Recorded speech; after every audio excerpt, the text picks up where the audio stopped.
Hola jóvenes, soy la docente Nidia Susana León. Es un placer para mí impartirles esta charla de la parte literaria del himno nacional.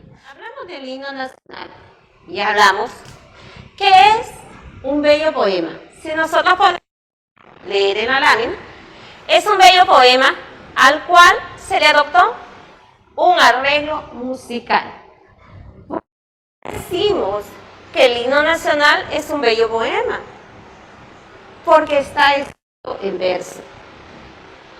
Si nosotros observamos la lámina que está acá, la tercera lámina, podemos observar que aquí tenemos una, leemos estrofa.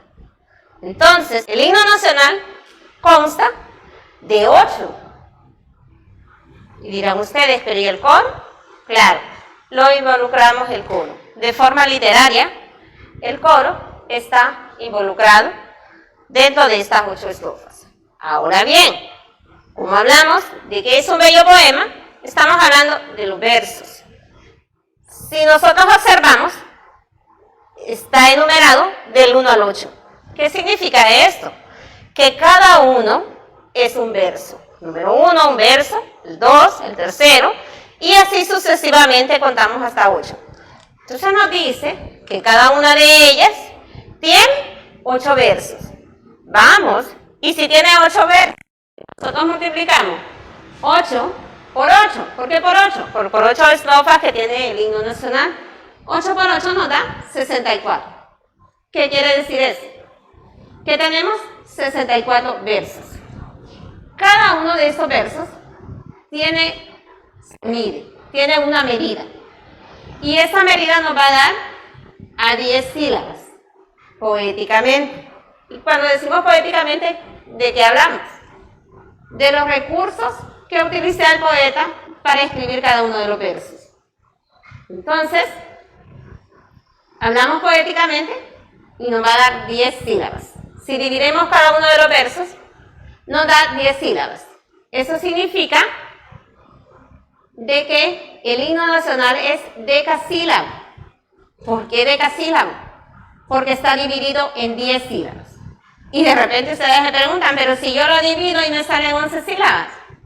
Claro, porque vamos a utilizar los elementos, los recursos estilísticos que el poeta utiliza a medida de cada uno de los versos. El himno nacional consta de elementos de forma y elementos de fondo. Todo la charla va a girar en elementos de forma y elementos de fondo. Estos son los elementos con los que está formado el himno nacional. Hablamos de elementos de forma como el verso, la métrica, la rima, sinalefa, acento final y el ritmo. Hablamos de elementos de fondo como metáforas, símil comparación, hipérbaton, apóstrofe, anáfora, prosopopeya, hipérbole. Cada uno de estos elementos se va a ir explicando en cada una de las láminas. Hablamos entonces de esto y vemos acá que es un seguido de un punto aparte, de un punto seguido o un punto y coma. Las estrofas se clasifican según el número de versos que contiene. Entonces, nuestro himno nacional tiene, ¿cuántas habíamos dicho? 8 estrofas. Luego hablamos del verso. El verso es una combinación silábica que en conjunto forma una frase rítmica con una idea definida. Está sujeto a 2 elementos, a rima y a métrica. Cuando hablamos de rima, hablamos de 3 tipos de rima. Y hablamos de métrica y estamos hablando aquí, realmente. Si leemos, es la parte de la poética que estudia las leyes a que están sujetos los versos y las combinaciones de los mismos, según los elementos de medida, acento, sinalefa y y rima. Entonces definimos, ¿qué será esto? Fácil, la medida de los versos. Cuando hablamos entonces de la medida de los versos, y hablamos del verso, y hablamos también que dentro del verso tenemos la rima y la métrica. La métrica, la medida de los versos. La rima, nos vamos a clasificar en la rima, 3 tipos de rima. ¿Y qué es la rima? Es el sonido idéntico o parecido que finalizan los versos de un poema. Idéntico o parecido con que finalizan los versos de un poema. Hablamos entonces de rima consonante o rima perfecta. ¿Y qué es esto? Hablamos, la palabra lo dice, consonante o rima perfecta. Es aquella donde coinciden la vocal y la consonante en una sola sílaba tónica de la última palabra. Si observamos nosotros acá, en el verso, en el segundo y el tercer verso, nosotros encontramos acá una rima consonante perfecta. De tu suelo servir y profundo, tú también enseñaste al mundo. ¿Vemos? Hay una musicalidad ahí, hay una rima, donde dice profundo y mundo. Escuchamos los sonidos parecidos, idénticos, iguales, casi, en lo último. Entonces aquí es donde nosotros decimos que hay una rima, la palabra lo dice, rima consonante o perfecta. Luego encontramos nosotros la rima asonante o imperfecta. ¿Por qué decimos asonante o imperfecta? La palabra lo dice. Solo coinciden las vocales, no coinciden consonantes. Si observamos nosotros, en el verso, en el cuarto verso, desglosando el infame eslabón. Y observamos el octavo verso, la colonia fugaz se perdió. Vemos nosotros que solo coincide la vocal, la O con la O, pero no coincide la consonante. A esto es lo que llamamos nosotros rima consonante, asonante, o imperfecta. Y luego tenemos lo que se llama dentro de la rima, tenemos lo que llamamos verso libre. La palabra lo dice, verso libre. ¿Por qué?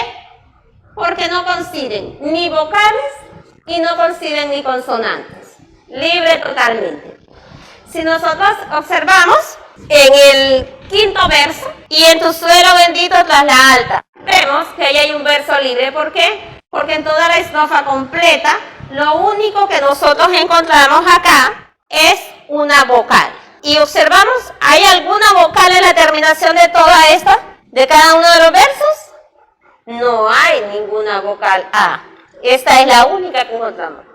Entonces a esto nosotros lo que llamamos un verso libre. ¿Qué es esto? Son los recursos que el poeta utiliza para escribir un verso.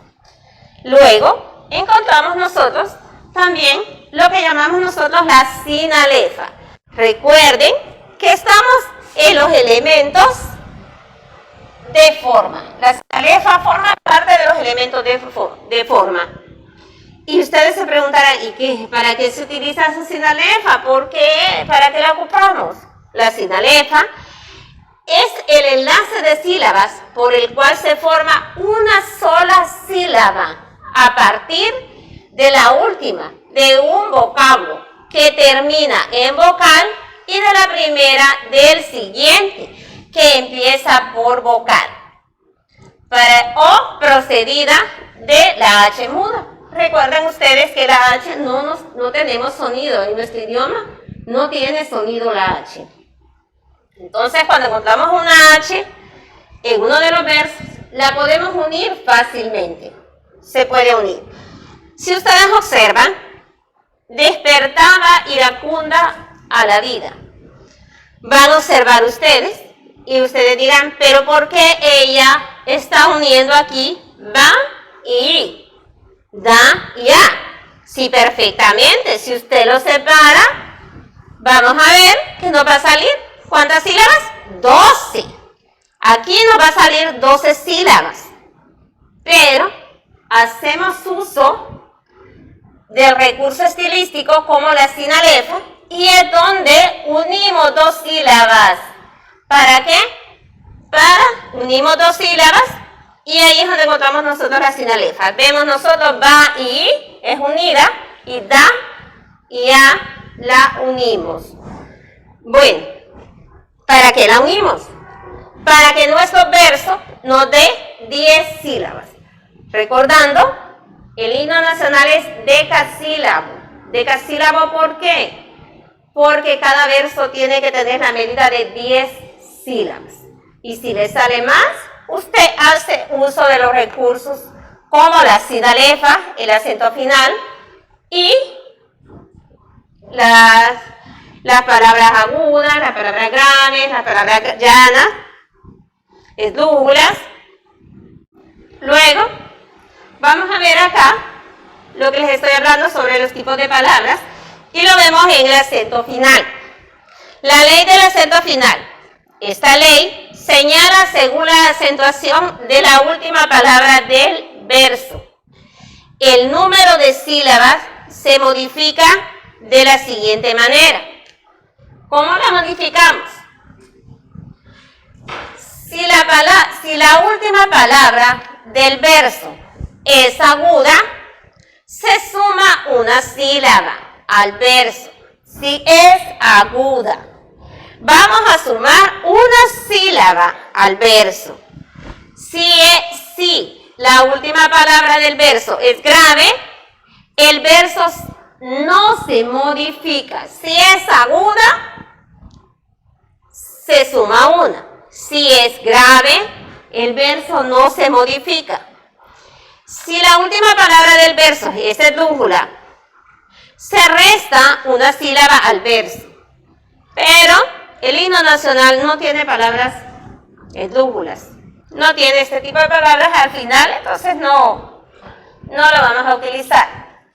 ¿Cuándo vamos a utilizar esto? Cuando vamos a hacer la medida de los versos. Cuando vamos a medir versos, vamos a utilizar estos recursos estilísticos. Si ustedes ven acá, con un verso de amor consagró.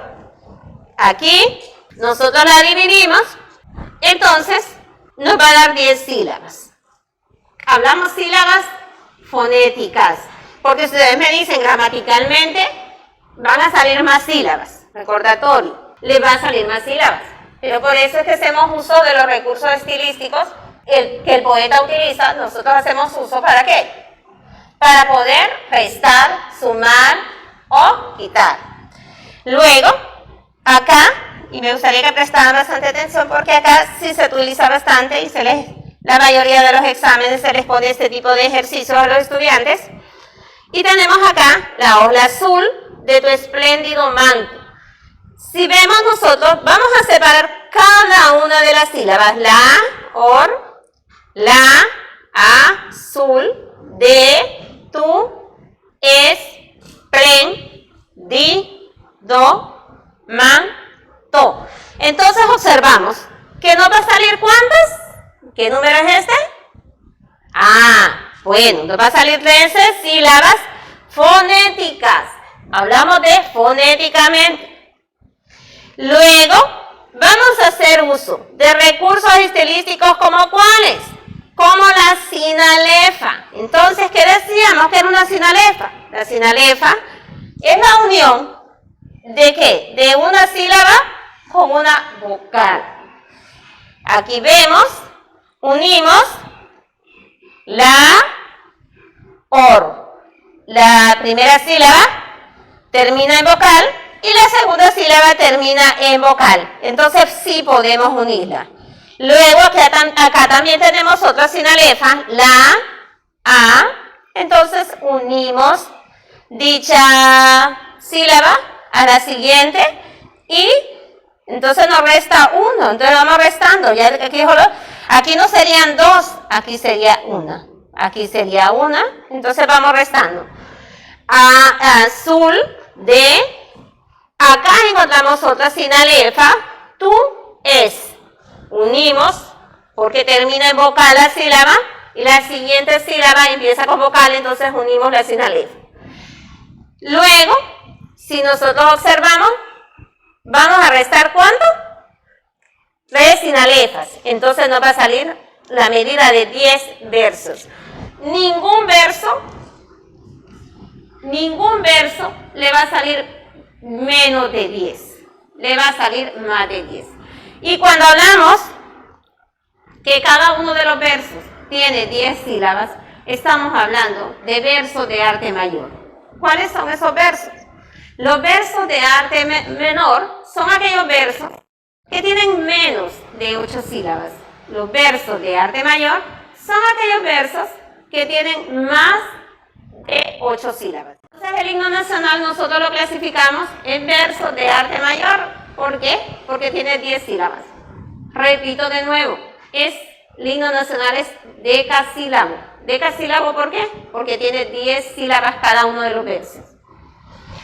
Luego nos vamos nosotros, después de ver todo lo que es elementos de forma, nos vamos a elementos de fondo. Y aquí hay una variedad de elementos de fondo, que es donde nosotros utilizamos las metáforas. Y dentro de las metáforas encontramos lo que es símil o comparación, encontramos hipérbole, anáfora, hipérbota, personificación, y así encontramos otras figuras literarias. En este caso, hablamos de la metáfora, consiste en dar a una cosa el nombre de otra con el cual tenga semejanza o finalidad. En el himno nacional observamos un lenguaje figurado o metafórico. Si no, díganme ustedes, cuando nosotros decimos tu bandera es un lampo de cielo, ¿con qué estamos comparando la bandera? Con el cielo. Entonces le damos un nombre o una semejanza a una cosa. Luego tenemos India Virgen y Hermosa Dormidas. Comparamos nosotros nuestra nación con una mujer virgen, algo que no se ha tocado. Entonces, que cuando decimos India Virgen y Hermosa Dormidas, decimos Honduras, un país virgen. No había tocado, no se habían robado todos los tesoros que teníamos nosotros. Cuando Cristóbal Colón viene, encuentra una nación virgen, donde abundaba infinidad de cosas, rico en todo. Entonces aquí es cuando nosotros hacemos la metáfora, que es un sentido figurado. El himno nacional se escribe de forma figurada. Donde encontramos un montón de figuras literarias. Luego encontramos nosotros lo que es símil o comparación. Consiste en establecer una comparación o semejanza entre dos cosas, va acompañado de cualquiera de estas palabras. Siempre que nosotros encontremos, por ejemplo, la palabra que, cómo o cuándo, vamos a encontrar nosotros lo que es una símil y comparación. Pero aquí hay una salvedad. La símil y comparación en esos 64 versos que nosotros encontramos en el himno nacional, solo vamos a encontrar una vez símil y comparación. Y es en este único verso donde nosotros encontramos la símil y comparación, como un ave de negro plumaje. ¿Dónde la encontramos? Acá. La definimos con la palabra como. Dirán ustedes, profe, pero en otro, no. Solo cuando lleva cómo, qué o cuál. Entonces el himno nacional se llegasen a preguntar, bueno, ¿cuántas figuras tenés? ¿Cuál es la única figura que encontramos en el himno nacional? Ustedes dirían símil y comparación. Solo se encuentra una vez en un verso. De ahí no la vuelven a encontrar en el himno nacional. Bien, la hipérbole consiste en aumentar o disminuir excesivamente la verdad de aquello de que se habla. Vamos a encontrar nosotros en uno de los versos que dice, porque envuelto en su sangre le empira. ¿Ve? Estamos exagerando, estamos aumentando Porque como el indio va a estar muerto, envuelto en la sangre, ¿cómo vamos a envolver a un indio en la sangre? Entonces, por eso decimos que el himno nacional está escrito en forma metafórica, donde hay variedad, infinidad de metáforas. Entonces encontramos también otra figura como la anáfora. ¿Y qué es la anáfora? Es la repetición de uno o varias palabras en uno o varios versos. Por ejemplo, encontramos por 3 siglos tus hijos oyeron. Por 3 siglos tu inútil reclamo. Vemos una repetición de palabras. A eso nosotros llamamos una anáfora. También encontramos, por ejemplo, tu bandera es un lampo de cielo. Y repetimos también, otra vez, tu bandera es un lampo de cielo. Entonces ahí encontramos nosotros lo que es una anáfora. Esto ha sido mi participación. Espero que les sea de mucho provecho y les haya aclarado un poco de duda. Gracias por escucharme. Feliz día.